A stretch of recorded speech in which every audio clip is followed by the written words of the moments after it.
جب بھی کوئی پریشانی آئے، جب بھی کوئی تکلیف آئے، فرمایا استعینوا بالصبر والصلاۃ،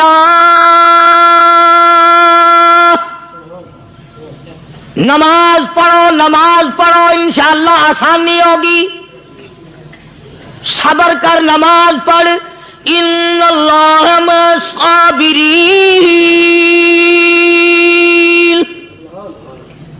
اللہ پاک صبر کرنے والوں کا ساتھی ہے، صبر بھی کرتا جا، نماز بھی ادا کرتا جا، جس سے تیرا بگاڑ ہے یوں بھی سوچتا جا میری طرف سے کوئی ظلم نہ ہو جائے، میں مارا جاؤں گا۔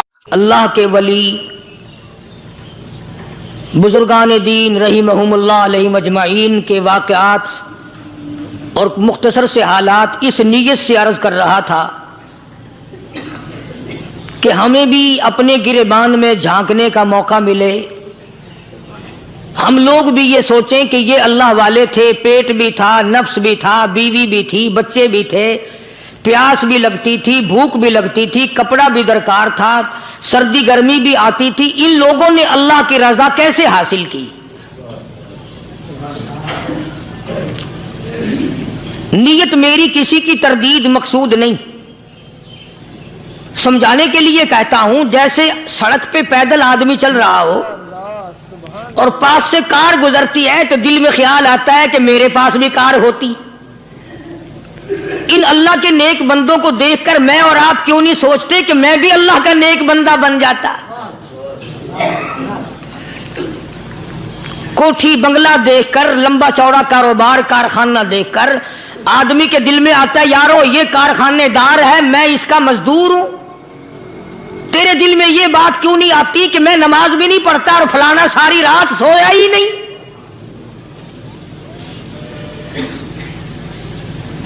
ہم لوگ اپنے معاملات میں، اپنے کردار کے بارے میں آخر کب سوچیں گے؟ وہ کون سی نئی زندگی ملے گی؟ بس ایک دھوکہ لگا ہوا ہے، او جی میں تو گناہگار ہوں میرا کیا، او جی میں تو گناہگار ہوں میرا کیا، یوں کرتا کرتا ہی مر جائے گا، توبہ نہیں کرنی۔ کوئی آدمی پلیت ہو اور وہ یہ کہتا رہے او یار میں تو پلیت ہوں، یار میں تو ناپاک ہوں، میرا کیا میں تو ناپاک ہوں۔ اللہ کے بندے پانی کے پاس جا، غسل کر، پھر ہی تو پاک بنے گا۔ اپنے آپ کو پلیت پلیت کہتا رہے یوں تو پاک نہیں بنے گا۔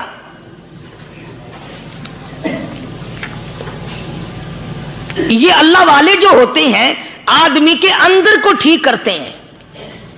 جیسے ڈاکٹر کہتا ہے کہ اگر بلڈ پریشر کے مریض ہو تو نمک نہ کھاؤ، شوگر کے مریض ہو تو میٹھا نہ کھاؤ، بادی کے مریض ہو تو آلو نہ کھاؤ۔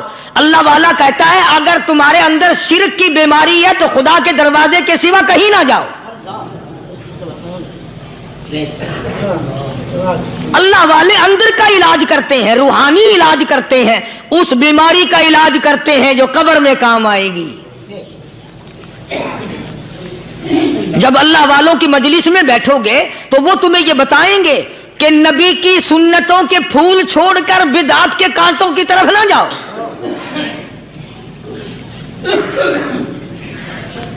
اور ہدایت ہے محمد کریم صلی اللہ علیہ وسلم کی، سبحان اللہ۔ وہ جوان کتنا خوش نصیب ہوگا جو حضور کے ساتھ سواری پہ سوار ہے۔ اللہ اکبر۔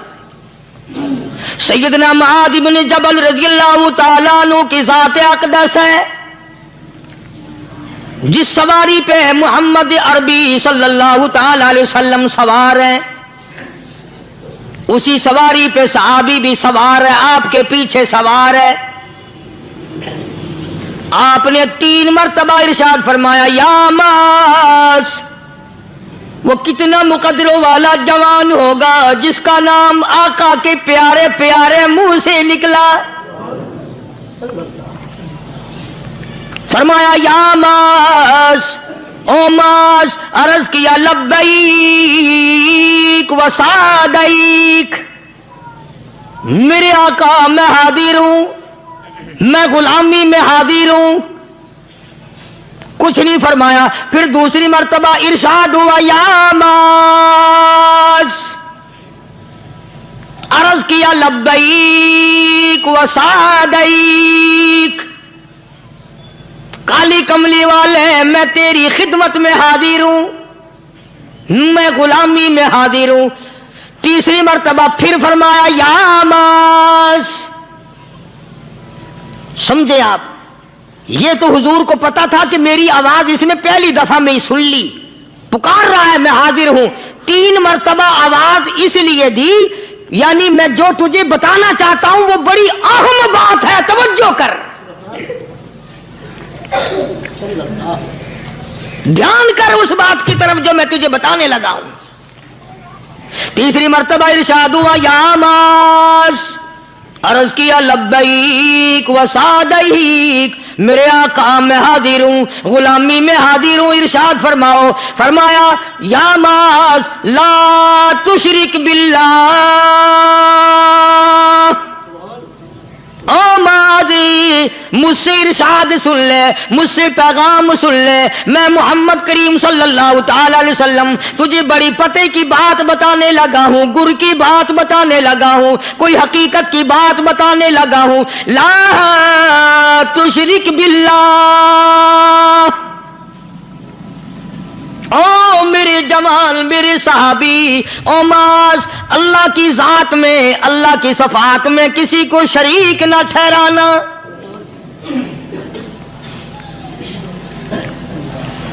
کسی کو بگڑی بنانے والا نہ سمجھنا، کسی کو پریشانی دور کرنے والا نہ سمجھنا، زندہ کرنے والا، مارنے والا، فقیر بنا دینے والا، فقیر کو شہنشاہ بنا دینے والا، اس کے سوا کوئی نہیں۔ چلو ہو گئی بات، فرما دیا آپ نے کہ شرک نہ کرنا۔ اب ہماری بات سنو، ابھی حدیث کا جملہ باقی ہے جو محمد عربی صلی اللہ علیہ وسلم کی زبان مبارک سے نکلا، اہم بات باقی ہے، ٹھیک ہے فرما دیا، لیکن اب سوال کرو سرکار مدینہ صلی اللہ علیہ وسلم سے کہ جی اگر کوئی مصیبت کی وجہ سے کر بیٹھے، اگر کوئی پریشانی کے عالم میں آ کے کر بیٹھے، کوئی دکھوں کا مارا ہوا کر بیٹھے، تو صاف فرما دیا، فرمایا او ماز ان قتلتا، اگرچہ تجھے قتل کر دیا جائے، تیرا ٹکڑا ٹکڑا کر دیا جائے، تیرا قیمہ بنا دیا جائے، اس سے بھی سخت بات آگے فرمائی او حرقتا، چاہے تجھے جلا کر خاک کر دیا جائے، تیرا قیمہ بنا دیا جائے، تجھے جلا کر راکھ بنا دیا جائے، کسی حال میں بھی تجھے شرک کرنے کی اجازت نہیں۔ اور ایک اور بات میرے سے سن کر پکا کے لے جاؤ، چوری کرنے والا ساری عمر چوری کرتا ہے، لیکن کبھی ایسا دن اس کی زندگی میں نہیں آیا ہوگا جب وہ یہ کہے کہ میں عبادت کر رہا ہوں۔ لاکھ چوری کی ہو، یہ کہے گا کہ میں گناہگار ہوں، چوری کر، اپن چلو تمہارے منہ پہ نہیں کہے گا، دل میں کہے گا۔ زنا کرنے والا کبھی نہیں کہتا کہ میں گناہ نہیں کرتا، شراب پینے والا کبھی نہیں کہتا کہ میں گناہ نہیں کرتا، حرام کھانے والا، رشوت لینے والا کبھی نہیں کہتا کہ میں گناہ نہیں کرتا۔ شرک ایسا گناہ ہے، ایسی گمراہی ہے، اس کو بندہ گناہ سمجھ کر نہیں، عبادت سمجھ کے کرتا ہے۔ اور ارشاد فرمایا محمد عربی صلی اللہ علیہ وسلم نے کہ شرک کرنے والے کو توبہ کی توفیق نہیں ہوتی، وہ اس کو برا سمجھے تو توبہ کرے، جب وہ اس کو برا سمجھتا ہی نہیں تو گناہ سمجھتا ہی نہیں تو توبہ کائے کی کرے گا وہ۔ میں عرض کر رہا تھا کہ یہ جو اولیاء کرام ہیں، بزرگان دین ہیں، اللہ والے ہیں، یہ شرک کی لعنت سے آدمی کو بچانے کے لیے ساری زندگی کوشاں رہتے ہیں۔ حدیث پاک میں آتا ہے، ارشاد فرمایا محمد کریم صلی اللہ علیہ وسلم نے کہ جب آدمی گناہ کرتا ہے، فرمایا ان فی الجسد لمضغۃ اذا صلحت صلح الجسد كله واذا فسدت فسد الجسد كله الا وهي القلب، او كما قال النبي صلی اللہ علیہ وسلم۔ ارشاد فرمایا آدمی کے بدن میں ایک گوشت کا ٹکڑا ایسا ہے کہ جب وہ ٹھیک ہو جائے تو سارا بدن ٹھیک ہو جاتا ہے، جب وہ بگڑ جائے تو سارے بدن کا نظام بگڑ جاتا ہے۔ الا وہی القلب، سرکار مدینہ صلی اللہ علیہ وسلم نے فرمایا وہ دل ہے۔ دل آدمی کا سنور جائے تو سارا کچھ سنور گیا، دل بگڑ گیا تو سب کچھ بگڑ گیا۔ ریاکاری دل سے پیدا ہوتی ہے، تکبر دیکھنے میں نہیں آتا، دل میں پیدا ہوتا ہے، فخر دل میں پیدا ہوتا ہے، عجب اور خودبینی دل میں پیدا ہوتی ہے۔ تو آقا مدنی صلی اللہ علیہ وسلم نے فرمایا کہ آدمی کا دل جو ہے وہ سفید ہوتا ہے، بالکل سفید ہوتا ہے۔ جب بندہ گناہ کرتا ہے تو ایک چھوٹا سا سیاہ کالا نقطہ اس کے دل پہ لگ جاتا ہے، پھر دوسرا گناہ کرتا ہے، پھر دوسرا نقطہ لگ جاتا ہے، پھر تیسرا گناہ کرتا ہے، پھر تیسرا نقطہ دل پہ لگ جاتا ہے، حتیٰ کہ اس کا دل سارا کالا ہو جاتا ہے۔ اور جب سارا دل کالا ہو جاتا ہے تو اس کے دل کے اندر پھر حق سمجھنے کی گنجائش نہیں رہتی، پھر وہ اتنا بگڑتا ہے کہ خلاف شرع کام کو وہ عبادت کہتا ہے، پھر وہ ڈھول دھماکے کو عبادت کہتا ہے، پھر وہ چمٹا کھڑکانے کو عبادت کہتا ہے، پھر وہ نشہ کرنے کو عبادت کہتا ہے، پھر وہ نماز نہ پڑھنے کو عبادت کہتا ہے، پھر وہ قرآن کے قریب نہ آنے کو عبادت کہتا ہے۔ حالانکہ بزرگوں کا یہ طریقہ کار نہیں۔ سائیں توکل شاہ صاحب سب کا رحمت اللہ علیہ، امبالے شہر میں مزار ہے، حضرت کے واقعات میں لکھا ہے کہ جب کوئی عالم، جب کوئی قاری، جب کوئی بزرگ قرآن پڑھتا یا کچھ بیان کرتا، اگر قرآن پڑھتا غلطی کرتا، ہاں یہ بات سمجھ لو کہ سائیں شاہ صاحب جو تھے ان پڑھ تھے، عالم نہ تھے، پڑھے ہوئے نہیں تھے، لیکن اگر کوئی قرآن کی آیت غلط پڑھتا تو سائیں شاہ صاحب جو تھے وہ کہتے کہ تو نے غلطی کی ہے، اور اگر کوئی حضور کریم صلی اللہ علیہ وسلم کی حدیث پاک پڑھتا اس میں کوئی غلطی کر دیتا تو شاہ صاحب فرماتے کہ تو نے غلطی کی ہے۔ تو ایک دن مولویوں نے، عالموں نے، قاریوں نے مشورہ کر لیا اور کہنے لگے آؤ شاہ صاحب سے پوچھیں گے کہ ان کو، یہ پڑھے ہوئے تو ہے نہیں، ان کو پتہ کیسے چلتا ہے آیت غلط پڑھی گئی یا حدیث پاک غلط پڑھی گئی، ان کو پتہ کیسے چلتا ہے؟ تو اللہ والے کی خدمت میں پہنچے اور جا کے یہ سوال کر دیا، اللہ والے سے یہ سوال کر دیا۔ آپ سب سبحان اللہ کہو تو میں آگے جواب بتاؤں۔ اللہ اکبر، اللہ اکبر، کیا شان ہے اللہ والوں کی۔ فرمایا تم نہیں جانتے جب کوئی قاری قرآن صحیح پڑھتا ہے، عالم حدیث پاک صحیح بیان کرتا ہے، میں دیکھتا ہوں، میری آنکھوں کو نظر آتا ہے، اس کے سر سے لے کر آسمان تک نوری فرشتوں کی قطار بند جاتی ہے، اور جب وہ غلطی کرتا ہے تو وہ قطار ساری رخصت ہو جاتی ہے، وہ قطار ساری چھٹی کر جاتی ہے، میں سمجھ جاتا ہوں کہ کوئی غلطی ہوئی ہے۔ یہ ہے اللہ والوں کی باتیں جو ہم لوگوں کے کام آنے والی ہیں، جو ہمارے سوچ و بچار کی ہیں، جو ہمارے کرنے کی ہیں، کہ کتنے دن ان حضرات کو فاقے کرنے پڑے، مصیبت جھیلنی پڑی، پریشانی اٹھانی پڑی تو پرواہ ہی نہیں کرتے تھے۔ مخلوق سے سوال کرنا ان حضرات کے یہاں بہت بری بات تھی۔ بلکہ نفحۃ الیمن ایک عربی کورس کی کتاب ہے، درس میں پڑھائی جاتی ہے عربی مدرسوں میں۔ ہم نے جب سبق پڑھتے تھے تو ایک واقعہ پڑھا تھا کہ کسی پہاڑ کی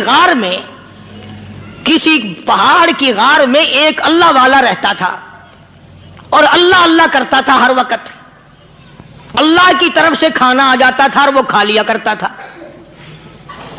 تو خدا امتحان بھی کرتا ہے، آزمائش بھی کرتا ہے، دعا کیا کرو اللہ ہماری آزمائش نہ فرمائے، ہم لوگ آزمائش کے قابل کہاں ہیں۔ تو اللہ پاک نے جب اس اللہ والے کی آزمائش فرمائی تو 3 دن تک کھانا نہ آیا، 3 روز تک کھانا نہیں آیا۔ جب نہیں آیا تو بھوک نے ستایا، اور جب بھوک نے ستایا تو پریشانی ہوئی، اور جب پریشانی ہوئی تو دل میں خیال آیا کہ اب میرے لیے سوال کرنا جائز ہو گیا، اب تو میں بالکل بھوک نے تنگ کر دیا مجھے۔ تو پہاڑ سے نیچے اترے اور جا کر کے ایک مکان پہ سوال کر دیا، اور سوال یہ کیا کہ اللہ نام پہ مجھے کھانا چاہیے۔ ان گھر والوں نے 3 روٹیاں دے دی، ان گھر والوں نے 3 روٹیاں دے دی، اور یہ اللہ کا ولی لے کے چل دیا۔ تو جس گھر سے 3 روٹیاں ملی تھی ان کے یہاں ایک کتا بھی تھا، وہ اس ولی کے پیچھے پیچھے لگ گیا، اور بھونکار قریب تھا کہ کاٹ کھائے پھاڑ کھائے. اللہ کے ولی نے سوچا کہ یہ تو بڑا ظالم کتا پیچھے لگ گیا, ایک روٹی اس کو پھینک دوں, 2 مجھے کافی ہو جائیں گی, یہ پڑا اس کی ہلے لگ جائے گا, مشغول ہو جائے گا, میں نکل جاؤں گا. یہ کتاب کی بات ہے, حدیث کی نہیں. تو نفحۃ الیمن کتاب میں واقعہ یوں لکھا کہ کتا ایک روٹی کھا کے پھر بھاگ کے اس ولی کو مل گیا اور بہت بھونکار کاٹنے کے قریب ہوا. تو پھر اللہ کے ولی نے سوچا کہ یار ایک ہی روٹی کافی ہو جائے گی, یہ تو پھر ظالم پیچھے ہو گیا. اس نے دوسری روٹی بھی اس کو پھینک دی. اللہ کی شان, کتا دوسری روٹی کھا کر کے پھر ولی کے پیچھے پیچھے. اس نے سوچا ایسی روٹیوں سے تو یوں ہی بھلے, وہ تیسری بھی پھینک دی. کتے نے تیسری بھی کھا لی, اور جب تیسری روٹی کھا کے کتا بھونکا, اب ولی کھڑا ہو کر غصے میں آ گیا اور کہنے لگا, او کتے تجھے شرم نہیں آتی؟ عربی کا لفظ ہے وَمَا عَدِيمُ الْحَيَا, اور بغیرت کمینے, تیرے مالک نے 3 روٹیاں دی تھی, جس دروازے پہ تو رہتا تینوں کھا لی, پھر بھی بھونکتا ہے. 3 روٹیاں میں نے تجھے دے دی, پھر بھی بھونک رہا ہے. تو یوں لکھا اس کتاب میں کہ اللہ پاک نے کتے کو بھی زبان دی, اور وہ یہ کہنے لگا کہ ولی صاحب ذرا ٹھہرو, خود فیصلہ کرو, تم بے غیرت ہو یا میں بے غیرت ہوں. فیصلہ جناب کریں, میں کتا ہوں, آپ ولی ہیں, جنت کے کھانے کھائے, ارے 3 دن نہ ملا تو آدمی کے دروازے پہ آ کے ماتھا گھسایا, جھولی پھیلائی, بھیک مانگی, مجھ سے قسم لے لو میں کتا ہوں, کئی مرتبہ 8 دن ٹکڑا نہیں ملتا, قسم لے لو اس دروازے کے سوا کبھی کسی دوسرے دروازے پہ نہیں گیا میں.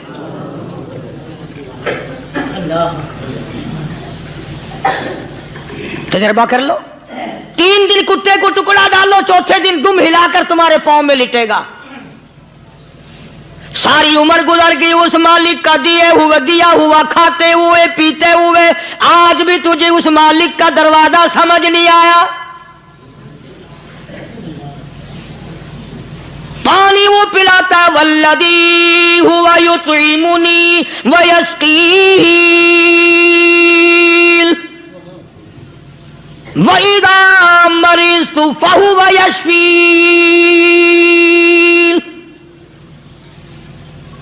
کتنا کھلاتا ہے, کتنے اعلیٰ درجے کے کھانے کھلاتا ہے, طرح طرح کے کھانے کھلاتا ہے.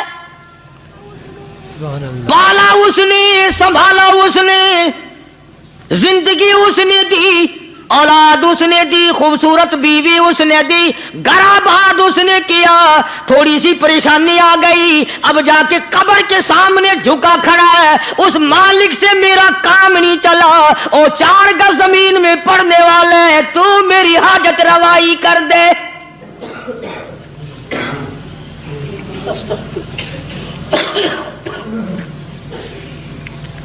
کون سے ولی نے یہ تعلیم دی, کون سے ولی نے یہ ترغیب دی؟ خواجہ قطب الدین بختیار کاکی رحمت اللہ علیہ, بابا فرید الدین شکر گنج رحمت اللہ علیہ کا پیر ہے. اتنے اللہ والے لوگ تھے, اتنے اللہ والے لوگ تھے.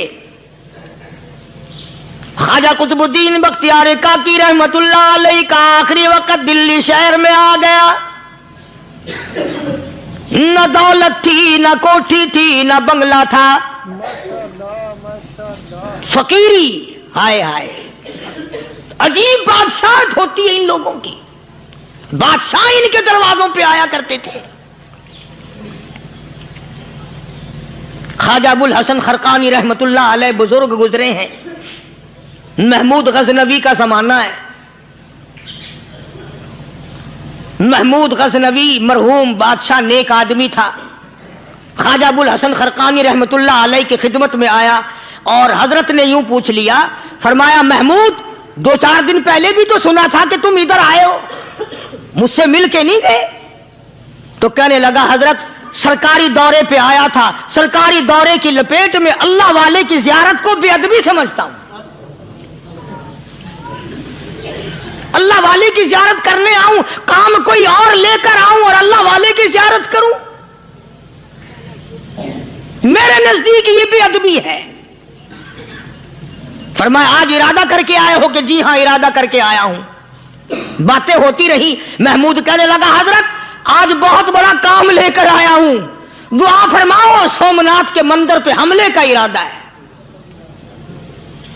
70 راجاؤں کی فوج آئیں گی, 70 بادشاہوں کی فوج آئیں گی, 70 راجا ہندو اپنی فوج لے کر آئیں گے, میں اکیلا مسلمان مقابلے میں آؤں گا. دعا فرماؤ وہ قادر کریم مجھے فتح عطا فرمائے. کیسی نیت لے کر آیا کرتے تھے بادشاہ لوگ فقیروں کے دربار میں. آج تو اگر کسی ولی کے پاس بھی جاؤ گے, میں نے مولانا عبید اللہ انور مدذلو سے پچھلے دنوں عرض کر دیا, میں نے کہا حضرت آپ اپنے گھر میں ہی رہتے ہیں, باہر نہیں نکلتے, کئی دن لوگوں کو نیکی ملے گی, زیارت ہوگی. تو فرمانے لگے قاری صاحب آپ کو کیا پتا ہے, بس اسی کام کے لیے لوگ آتے ہیں, ہماری اینٹ پر دو, ہم نے مکان بنانا ہے, ہمیں دکان کا تعویذ دے دو, ہمارے پیچھے دشمن لگ گیا, ہمارا مقدمہ ہو گیا, اور یوں تو کہنے کوئی بھی نہیں آتا, دعا کر دو اللہ میری قبر میں بھلائی فرما دے.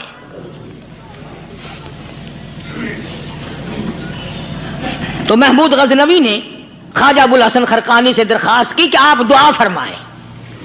اللہ والے نے دعا بھی فرمائی اور اپنا مسلح دے دیا. یوں فرمایا محمود جب مشکل وقت آ جائے اس مسلح پہ کھڑے ہو کر 2 رکعت نماز ادا کرنا. پتہ چلا کہ اللہ کی مدد جو ہے وہ نماز کے ساتھ ہے. میں تمہیں بھی بتاتا ہوں, ولی تو میں نہیں. جب بھی کوئی پریشانی آئے, جب بھی کوئی تکلیف آئے, فرمایا استعینوا بالصبر والصلاۃ, نماز پڑھو انشاءاللہ آسانی ہوگی. صبر کر, نماز پڑھ. ان اللہ مع الصابرین,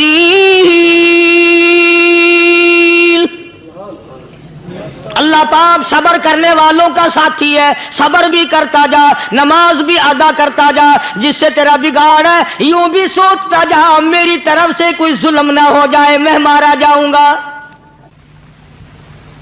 اللہ ساتھ لے کر چلا گیا اور اپنی فوج کو لے کر کے سومناتھ کے مندر پہ حملہ کر دیا.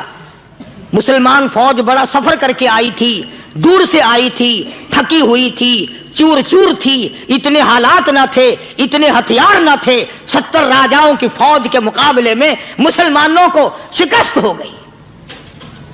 محمود غزنوی کو خبر دی گئی بادشاہ شکست ہو گئی. محمود نے 2 رکعت نماز ادا کی.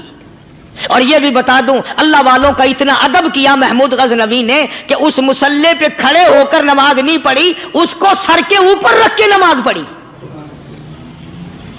مسلح اللہ والے کا سر پہ رکھ لیا اور نماز پڑھی خدا کے حضور میں, اور پھر سر سجدے میں رکھ دیا. میرے پروردگار بے نیاز خالق و مالک, میں گناہگار سہی, میں سیاکار سہی, میں تیرا بندہ ہوں. او میرے مولا مقابلہ کفر سے ہے, حق پرستوں کی نہ کی تو نے گر دل جوئی نہیں, تانا دیں گے بت کے مسلم کا خدا کوئی نہیں. او میرے پروردگار آج مجھے ذلیل نہ کر, آج میری شکست نہ کر, آج مسلمانوں کو شکست نہ دے. اور بے نیاز پروردگار کافر کہیں گے ان کا خدا کہاں گیا. بس محمود غزنوی نے اللہ کے حضور میں نماز ادا کی اور دامن پھیلایا اور سر سجدے میں رکھا. وہ اطلاع ملی کہ شکست فتح میں بدل گئی.